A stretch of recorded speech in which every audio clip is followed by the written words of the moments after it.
The old prince and Sergey Ivanovitch got into the trap and drove off. The rest of the party hastened homewards on foot. But the storm clouds, turning white and then black, moved down so quickly that they had to quicken their pace to get home before the rain. The foremost clouds, lowering and black as soot-laden smoke, rushed with extraordinary swiftness over the sky. They were still 200 paces from home, and a gust of wind had already blown up, and every second the downpour might be looked for. The children ran ahead with frightened and gleeful shrieks.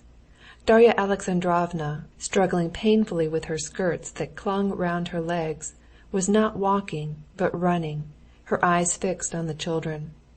The men of the party, holding their hats on, strode with long steps beside her. They were just at the steps when a big drop fell splashing on the edge of the iron guttering. The children and their elders after them ran into the shelter of the house, talking merrily. "Katerina Alexandrovna?" Levin asked of Agafea Mihalovna, who met them with kerchiefs and rugs in the hall. "We thought she was with you," she said. "And Mitya?"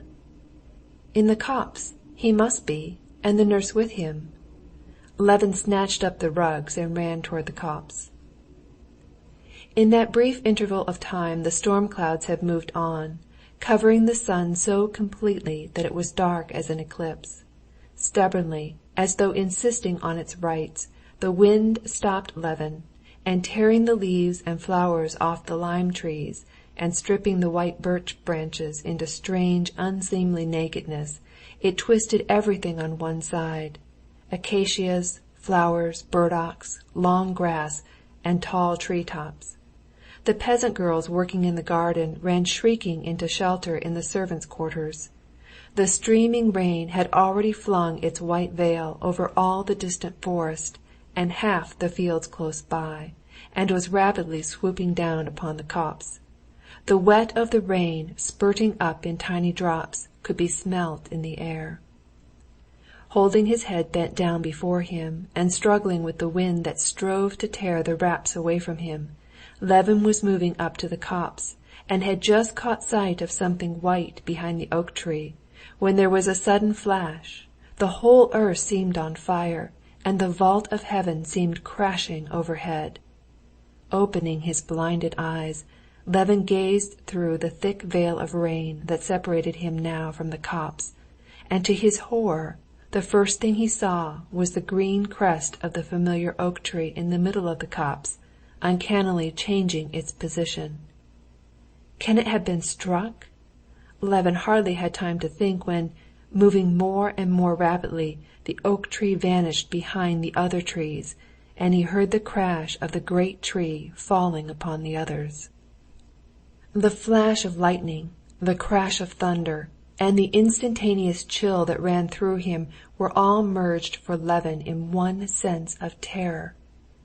My God, not on them!" he said.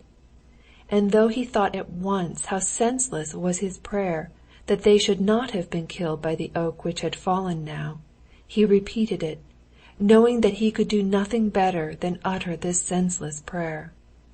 Running up to the place where they usually went, he did not find them there. They were at the other end of the copse, under an old lime tree. They were calling him.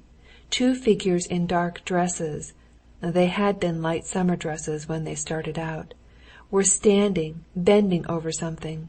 It was Kitty with the nurse. The rain was already ceasing, and it was beginning to get light when Levin reached them. The nurse was not wet on the lower part of her dress, but Kitty was drenched through, and her soaked clothes clung to her. Though the rain was over, they still stood in the same position in which they had been standing when the storm broke. Both stood bending over a perambulator with a green umbrella. "Alive, unhurt, thank God!" he said, splashing with his soaked boots through the standing water and running up to them. Kitty's rosy, wet face was turned towards him, and she smiled timidly under her shapeless sopped hat. "Aren't you ashamed of yourself? I can't think how you can be so reckless," he said angrily to his wife. "It wasn't my fault, really. We were just meaning to go, when he made such a to-do that we had to change him. We were just..." Kitty began defending herself. Mitya was unharmed, dry, and fast asleep. "Well, thank God, I don't know what I'm saying." They gathered up the baby's wet belongings. The nurse picked up the baby and carried it.